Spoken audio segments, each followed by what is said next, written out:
الحمدللہ الذی وحدہ والصلاة والسلام علی لا نبی بعدہ وعلی آلہ وصحبہ وبارک وسلم صلو علیہ. بسم اللہ الرحمن الرحیم. والقادر والحق والمعین.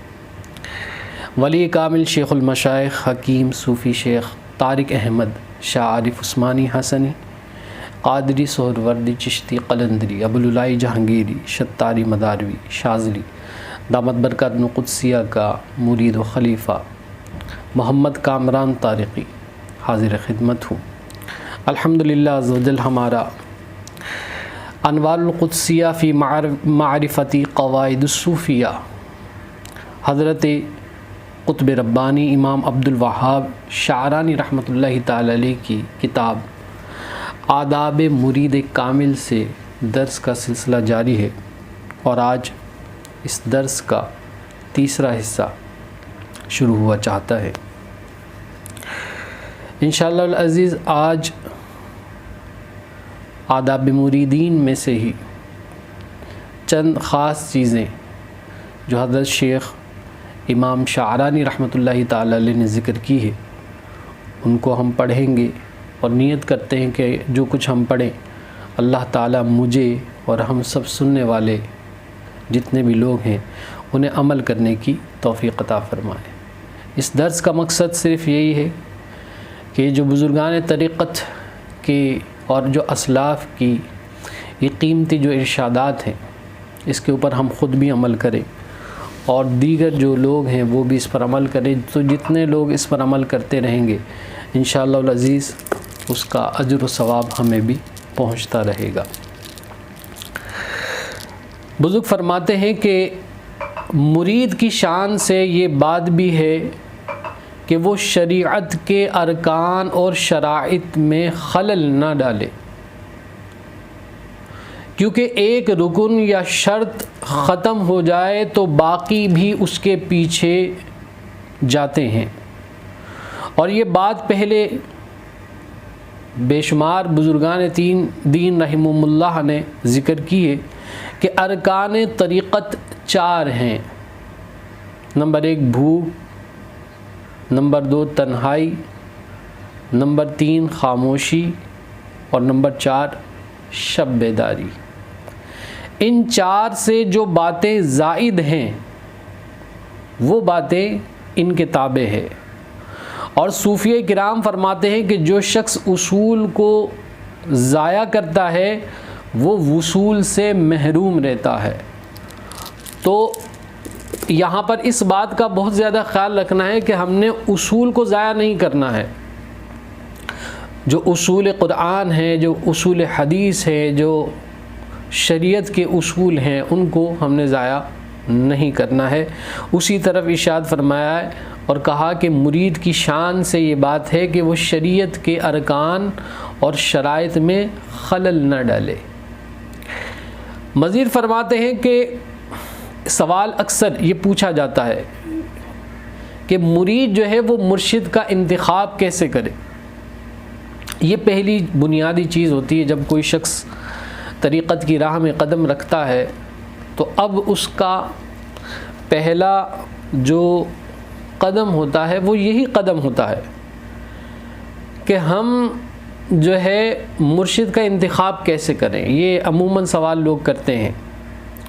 ایک مرتبہ میں نے بھی جو ہمارے بزرگ وصال فرما گئے، اللہ تبارک و تعالیٰ نے بڑا ان کو کمال عطا کیا، بڑے کامل درویش، صوفی درویش، ڈیوٹی والے بزرگوں میں سے صاحب نظر صاحب کمال بزرگ صوفی میاں محمد کمال بابا نقشبندی مجددی رحمۃ اللہ تعالی علیہ. ان سے میں نے سوال کیا کہ حضور یہ مرشد کا انتخاب کیسے کیا جاتا ہے، اور آپ نے مرشد کا انتخاب کیسے کیا. میں نے ان سے سوال کیا کیونکہ قبلہ میاں حضور دامت برکات قدسیہ سے میری الحمدللہ ہر جمعہ کی تربیتی نشست کے اندر صحبت ہوتی، اور اس کے علاوہ جو بقیہ دن ہوتے 6 دن وہ میں صوفی صاحب کے پاس کمال بابا کے پاس، جو کہ آپ حکیم بھی ہیں، صوفی بھی ہیں، درویش بھی ہیں، تو ان کے پاس اپنا وقت صرف کرتا تھا. تو کوئی بھی دن میں نے میری کوشش ہوتی تھی کہ میرا کوئی بھی ایک دن بھی بزرگوں کی صحبت سے جو ہے وہ خالی نہ جائے.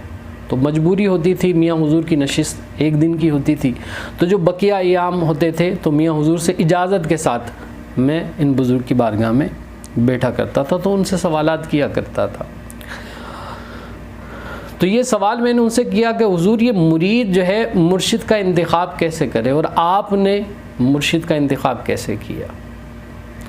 تو بابا جی ہنسنے لگے اور کہنے لگے کہ بیٹا بڑی عجیب بات ہے کہ ہمیں تو مرشد جو ہے وہ لاٹریوں میں ملے ہیں. آپ کی بڑی باتیں آج ہم جب اس پر غور و تفکر کرتے ہیں تو جو اسلاف رحمہم اللہ کی جو قیمتی باتیں ہم سنا کرتے تھے عین اس کے مطابق ہم پاتے ہیں. تو آپ نے کہا کہ ہمیں تو اپنے جو ہمارے جو مرشد ہیں وہ ہمیں لاٹریوں میں ملے ہیں. میں نے کہا حضور کیسے لاٹریوں میں ملے؟ کہا کہ شروع میں ہم ایک بزرگ کے پاس سلسلے میں داخل ہوئے اور انہوں نے دیوار کی طرف منہ کر کے بس ذکر اللہ تعلیم کیا اور کہا اللہ اللہ اللہ اللہ اللہ اللہ اللہ اللہ اللہ اللہ اللہ، بس یہ ذکر کرتے رہنا. آپ فرماتے ہیں کہ 12 سال تک میرا یہ مشغلہ تھا کہ صبح و شام عشاء کی نماز کے بعد سے لے کے تہجد تک فجر تک یہی ذکر کیا کرتا تھا. اور ان بزرگ سے خصوصی فیض ملا، آپ نے اجازت و خلافت سے بھی نوازا. جب آپ پردہ کر گئے تو اس کے بعد پھر آپ حضرت دادا علی حجویری رحمۃ اللہ تعالی علیہ کی بارگاہ میں اکثر آیا کرتے تھے. میں یہ واقعہ سنا رہا ہوں، ہمارے جو استاد محترم تھے، بزرگ تھے، ولی کامل صوفی بصفا حکیم میاں محمد کمال بابا نقشبندی مجددی رحمۃ اللہ تعالی علیہ کا. آپ فرماتے ہیں کہ تمہارا جو سوال ہے اسی کا جواب اس واقعے میں میں ذکر کر رہا ہوں کہ مرید مرشد کا انتخاب کیسے کرے. اور میں نے کہا کہ ہمیں تو مرشد لاٹریوں میں ملے ہیں. کیسے لاٹریوں میں ملے ہیں؟ آپ فرماتے ہیں کہ ایک روز میں نے حضرت داتا گنج بخش علی حجویری رحمۃ اللہ تعالی علیہ کی خواب میں زیارت کی، اور خواب میں زیارت کرنے کے بعد آپ نے ایک بزرگ کا تعارف کروایا، وہ بھی آپ کے ساتھ تھے. ان کے متعلق حضرت داتا گنج بخش علی حجویری رحمۃ اللہ تعالی علیہ نے فرمایا کہ ان کا نام سید عبد المالک شاہ نقشبندی مجددی ہے، دیکھ لو ان کو. اور یہ یہاں نہیں رہتے، یہ افغانستان سے تعلق رکھتے ہیں، اور یہ افغانستان سے پشاور سے یہ لاہور ہمارے دربار میں یہاں آئیں گے، مسجد میں آئیں گے، اور تم ان سے ملاقات کرو گے اور یہ تمہیں ذکر تعلیم کریں گے، اور یہ تمہارے آگے کے جو روحانیت کے منازل ہیں، منازل سلوک ہیں، وہ یہ طے کریں گے، اور یہ آپ کے تمہارے مرشد ہیں. آپ نے یہ فرمایا اور بابا جی فرماتے ہیں کہ میں جاگ گیا. مجھے حضرت دادا گنج بخش علی حجویری رحمۃ اللہ تعالی علیہ نے ان کا نام بتایا، چہرے کی زیارت کروائی، اور وقت تک کا بتایا، اور جگہ تک بتائی کہ کہاں سے تعلق رکھتے ہیں، کس جگہ سے تعلق رکھتے ہیں، کہاں سے آئیں گے، کب آئیں گے. آپ نے فرمایا جمعرات والے دن آئیں گے، وقت تک بتایا. بابا جی فرماتے ہیں کہ میں خوب تیاری کر کے غسل وغیرہ کر کے ستھرے لباس کو پہن کر خوشبو لگا کر داتا صاحب کے مزار پر داخل ہوا، اور جیسے ہی میں سیڑھیوں پر قدم رکھ رہا تھا تو میں نے دیکھا کہ اوپر وہی بزرگ جن کی رات زیارت ہوئی تھی اور حضرت داتا گنج بخش علی حجویری رحمۃ اللہ تعالی علیہ نے تعارف کروایا تھا، وہ سامنے کھڑے تھے اور مسکرا رہے تھے. میں آگے بڑھا اور آگے بڑھ کر میں نے دستبوسی کی، اور ان بزرگ نے مجھے مخاطب ہو کر کہا کہ میاں محمد کمال تمہارا ہی نام ہے، تم ہی ہو؟ تو بابا جی نے کہا کہ سید عبد المالک شاہ آپ ہی ہیں حضور؟ بولا ہاں ہم ہی ہیں۔ بولا آؤ ہمارے ساتھ۔ حضرت داتا گنج بخش علی حجویری رحمۃ اللہ تعالی علیہ کے مزار کے سامنے جو کھلی جگہ تھی وہاں پر آپ تشریف فرما ہوئے۔ عصر کی نماز آپ نے ادا کی ساتھ، اور عصر کی نماز ادا کرنے کے بعد وہیں صحن کے اندر بیٹھ گئے۔ تو بابا جی نے پہلا سوال اپنے پیر مرشد سے سید عبد المالک شاہ سرکار سے یہ پوچھا کہ حضور یہ بتائیے کہ مجھے تو حضرت دادا گنج بخش علی حجویری رحمۃ اللہ تعالی علیہ نے آگاہ فرمایا تھا، آپ کا نام بھی بتایا تھا، آپ کو میرا نام کیسے پتہ؟ تو سید عبد المالک شاہ سرکار مسکرائے اور کہا کہ جنہوں نے آپ کو میرا تعارف کروایا، رات وہ ہمارے پاس بھی آئے تھے اور تمہارا پورا تعارف، تمہارے پورے خاندان کا پورا تعارف ہمیں کروایا ہے کہ یہ بچہ ہے، اس کو آگے منازل سلوک طے کروانے ہیں، اور یہ ولیوں کی اولادوں میں سے ہے اور ان کے بڑے خانوادے اولیاء اللہ میں سے گزرے ہیں۔ تو کہا کہ تمہارا تعارف انہی نے ہی کروایا جنہوں نے میرا تعارف کروایا، یعنی حضرت داتا گنج بخش علی حجویری رحمۃ اللہ تعالی علیہ۔ گنج بخش فیض عالم مظہر نور خدا، نا کسارا پیر کامل کاملارا رہنما۔ کیا شان ہے میرے داتا صاحب کی۔ تو آپ فرماتے انہوں نے ہی میرا تعارف، تمہارا تعارف مجھے کروایا اور میرا تعارف تمہیں کروایا۔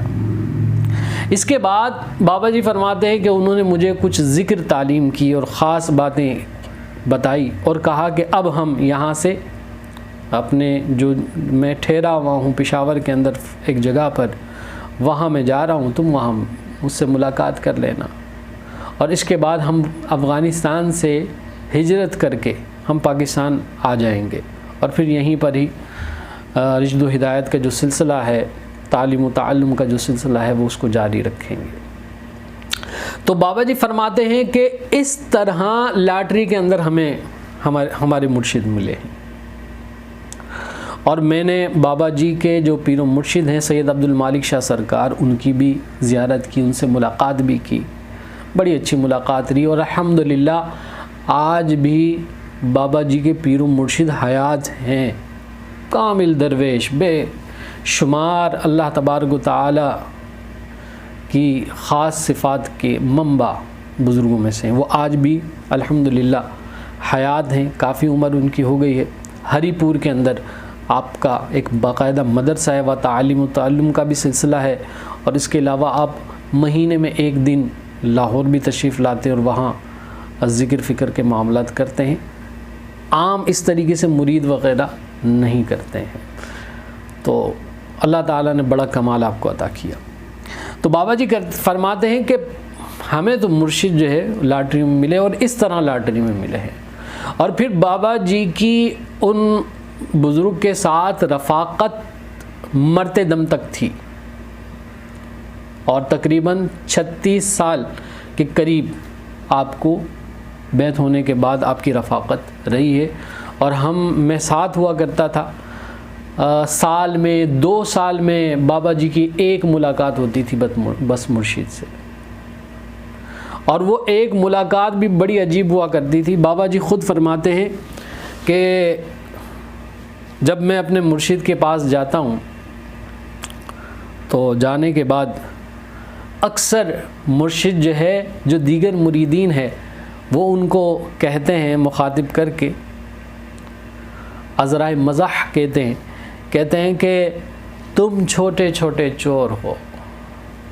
اور یہ جو کراچی سے آیا ہے، پختون آپ کا لہجہ تھوڑا سا، بولا یہ خواب کراچی سے جو آیا ہے یہ بڑا ڈاکو ہے، تم چھوٹے چھوٹے چور ہو، تم چھوٹی چھوٹی چوریاں کرتے ہو، ٹھیک ہے نا۔ چوری سے مراد یہ کہ اپنے مرشد سے فیض لیتے ہو، توجہ کرتے ہو، اور ان سے لیتے ہو، حاصل کرتے ہو۔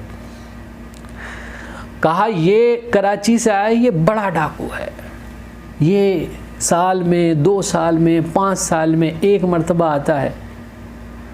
تم آتے ہو، توجہ لیتے ہو، فیض لیتے ہو، چلے جاتے ہو. یہ کراچی سے آتا ہے، مرشد کو ہی اپنے ساتھ کراچی لے جاتا ہے. اللہ اکبر. بابا جی سے میں نے پوچھا بابا جی کیسے؟ کہا کہ میں جاتا ہوں بس اپنے مرشد کے اندر گم ہو جاتا ہوں اور مرشد کو اپنے اندر گم کر لیتا ہوں، اور اس ایک صحبت میں یہی کرنے کے بعد پھر جب رات کو بیٹھتا ہوں مرشد کو سامنے بٹھاتا ہوں اور ان سے فیض لیتا رہتا ہوں جب تک ملاقات نہیں ہوتی ہے. یہ سلسلہ چلتا رہتا. تو بابا جی کے تو بڑے عجیب معاملات تھے، بڑے صاحب کرامت بزرگوں میں سے تھے، اور ان کی کئی کرامتیں میں نے اپنی آنکھوں سے دیکھی. اس کا بھی انشاءاللہ تذکرہ کریں گے. اللہ تعالیٰ آپ کے درجات کو بلند فرمائے، اللہ تعالیٰ آپ کے فیض سے ہمیں مستفید فرمائے. بڑے کشادہ دلی رکھنے والے بزرگوں میں سے ہیں، عطاؤں کی بارش کرنے والے بزرگوں میں سے. جس طرح میاں حضور دامت برکات میں قدسیہ کا اعلیٰ ظرف، اسی طرح بابا جی کا بھی اعلیٰ ظرف کا معاملہ تھا. اللہ تعالیٰ آج جو ہمارے یہ بابا جی تو پردہ فرما گئے لیکن ان کا فیض آج بھی جاری ہے، لیکن ہمارے زندگی کے اندر جو بزرگ حیات ہیں، موجود ہیں، ہم ان کو غنیمت جانیں اور ان سے جتنا فیض لے سکتے ہیں لے لیں. آج کی دنیا کے اندر میں سمجھتا ہوں کہ میاں حضور دامت برکات میں قدسیہ جیسی ہستی ڈھونڈنے سے نہیں ملے گی. آج ہمیں ان کی زیارت میسر ہے، ان کی تربیت میسر ہے، ان کی تعلیمات میسر ہے. اور میں رشک کرتا ہوں ان لوگوں پر کہ آج اتنی آسانی سے شاگردی اختیار کرنے کا سلسلہ میاں حضور نے عطا کر دیا ہے جواہر علم روحانی تربیتی نصاب کورس کی صورت میں. میں کہتا ہوں کہ صرف شاگرد ہو جانا اس بندے کے لیے باعث فضیلت ہے. کچھ حاصل نہ کرے، صرف وہ شاگرد ہو جائے تو اس کے لیے باعث فضیلت ہوگا. اور آج لوگوں کو اس کی قدر نہیں ہے. اتنی تشہیر ہم کر رہے ہیں جواہر علم روحانی تربیتی نصاب کورس کی، لوگوں کو موٹیویٹ کر رہے ہیں، اور الحمدللہ اس موٹیویٹ کرنے پر 1800 1000 2000 کے قریب جو لوگ ہیں وہ اس کا حصہ بھی بنے ہیں. لیکن میں سمجھتا ہوں جس طرح کی شخصیت ہیں اور تھال کے اندر یہ تمام لوازمات رکھ کر پیش کر رہے ہیں اور کہہ رہے ہیں جو اس تھال میں سے لینا چاہتا ہے آ جائے لے لے، تو میں سمجھتا ہوں ہر شخص کو ٹوٹ پڑنا چاہیے. اس میں ہر شخص کو فیض لینے کے لیے اور یہ جو ایک ترتیب طریقہ بتایا ہے اس میں داخل ہو جانا چاہیے. بھائی یہ 1000 2000 5000 10,000 روپے یہ کوئی حیثیت نہیں رکھتا ان بزرگوں کے ملفوظات کے مقابلے میں اور ان کے ارشادات کے مقابلے میں، ان کی تعلیمات کے مقابلے میں. اور جو کچھ خاص الخاص چیزیں آپ کی بارگاہ سے عطا ہوگی یہ 10-20 ہزار روپے کی کوئی حیثیت نہیں ہے. میں کہتا ہوں ایسے کروڑ روپے قربان ہیں ان ارشادات کے اوپر. اور یہ جو تھال رکھے ہوئے ہیں برکات کے، ان تھالوں کو حاصل کرنے کے لیے میں سمجھتا ہوں ٹوٹ پڑنا چاہیے ہر شخص کو. اور یہ ہزاروں میں تعداد نہیں ہونی چاہیے بلکہ لاکھوں لوگ جو ہے اس سے فیضیاب ہوں. اور میاں حضور کے ہر خلیفہ کا یہ حق بنتا ہے کہ آج اس کے جو خلیفہ کے جو مرشد ہیں وہ اگر دنیا کو فیضیاب کرنے کے لیے دستیاب ہیں اور ایک طریقہ اس کے معاملات کو آپ نے فیض عام کرنے کے لیے اختیار کیا ہے تو اپنے معتقدین، اپنے مریدین، اپنے چاہنے والوں کو بھی یہ مشورہ دیا جائے کہ آپ بھی اس کے اندر شامل ہو جائیں. مرشد کے مقابلے میں ہماری کیا حیثیت ہے کہ ہم لوگوں کو تعلیم کریں، ہم لوگوں کو سکھائیں. میری ذاتی یہ رائے ہے، دیگر لوگوں کی رائے الگ ہو سکتی ہے، وہ اختلاف کر سکتے ہیں، لیکن میں نے جو اپنے بزرگوں کی صحبت کے اندر سیکھا ہے وہ یہی سیکھا ہے کہ میاں حضور خود فرماتے تھے کہ جب تک دادا عثمان میاں حیات تھے تو ہماری یہ حالت تھی، ہم بیعت بھی نہیں کرتے تھے، لوگوں کو پکڑ پکڑ کر دادا عثمان میاں کی بارگاہ میں لے جایا کرتے تھے کہ حضور آپ ان کو بیعت کر دیں، آپ ان کو فیض دیں، آپ حیات ہیں، آپ موجود ہیں، آپ جو کچھ دے سکتے ہیں ان کو دے دیں۔ تو ہماری کیا حیثیت ہے کہ مرشد فیض دے رہے ہوں، مرشد تعلیمات دے رہے ہوں، مرشد یہ سارا سلسلہ چلا رہے ہوں، ان کے مقابلے میں ہم کھڑے ہو کر کچھ معاملات کریں۔ یہ میری ذاتی رائے ہے، میں اپنی بات کر رہا ہوں، دیگر جو معاملات ہیں جو لوگ ہیں ان کی اپنی اپنی رائے ہے، وہ اختلاف رکھ سکتے ہیں، لیکن میری ذاتی رائے یہ ہے، میں ذاتی طور پر اپنے آپ کو اس قابل نہیں سمجھتا کہ میں تعلیم کروں۔ یہ میں اس لیے کہہ رہا ہوں کہ کچھ احباب ہیں جنہوں نے سوال کیا کہ حضور آپ بھی جو ہے وہ اس طریقے سے تعلیمات کا سلسلہ شروع کریں، تو میں نے سختی سے ان کو کہا کہ بھائی میں نے ترویج و اشاعت کرنی ہے سلسلے کی اور میاں حضور کی خانقاہ کے شعبہ جات کی۔ یہ ویڈیوز وغیرہ بنانے کا مقصد اپنا چورن بیچنا نہیں ہے، میں نے ترویج و اشاعت کرنی ہے میاں حضور کے تمام شعبہ جات کی، اور وہ کرتے رہیں گے انشاءاللہ۔ میاں حضور سے جوڑنے کے لیے سارا سلسلہ ہے، اپنی واہ کے لیے نہیں، اپنے چورن بیچنے کے لیے نہیں۔ تو اللہ تعالیٰ قبلہ میاں حضور دامت برکات قدسیہ کو عمر خضری عطا فرمائے، جتنا لوٹ سکتے ہیں آپ کی حیاتی میں لوٹ لیں، ورنہ پھر پچھتاتے رہیں گے۔ اب آ جائیے، آپ کا جو سوال تھا، کیا فرمایا کہ مرید مرشد کا انتخاب کیسے کرے؟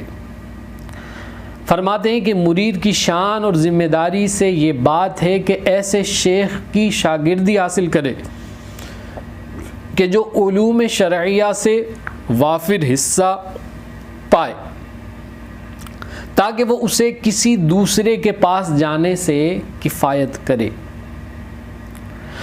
ہمارے شیخ محمد شناوی رحمۃ اللہ تعالی علیہ نے مجھے خبر دی کہ انہوں نے ایک دن شیخ سیدی محمد سروی رحمۃ اللہ تعالی علیہ سے کہا کہ میں فلاں شیخ کی زیارت کرنا چاہتا ہوں۔